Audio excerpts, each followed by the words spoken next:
प्राचीन काल की बात है। हिमालय की गोद में बसा एक छोटा सा आश्रम था। वहां एक साधारण सी दिखने वाली स्त्री रहती थी, जिसका नाम था वेदिका।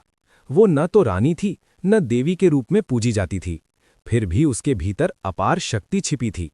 वेदिका का जीवन त्याग, सेवा और तपस्या से भरा था।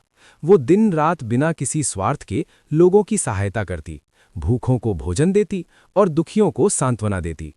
पर उसकी सबसे बड़ी शक्ति थी अडिग विश्वास और शुद्ध मन।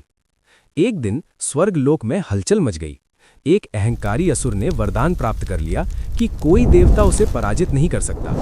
उस असुर ने पृथ्वी पर आतंक फैलाना शुरू कर दिया। देवताओं के अस्त्र शस्त्र भी उस पर असर नहीं कर पा रहे थे।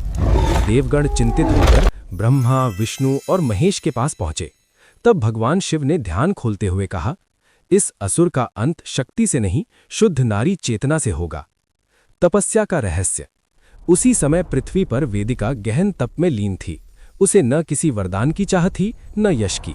उसकी तपस्या इतनी प्रबल थी कि उसकी ऊर्जा स्वर्ग तक पहुंच गई। देवताओं ने देखा, एक साधारण स्त्री के तेज से आकाश प्रकाशमान हो रहा है। जब असुर ने वेदिका के आश्रम पर आक्रमण किया तो उसने किसी अस्त्र का प्रयोग नहीं किया।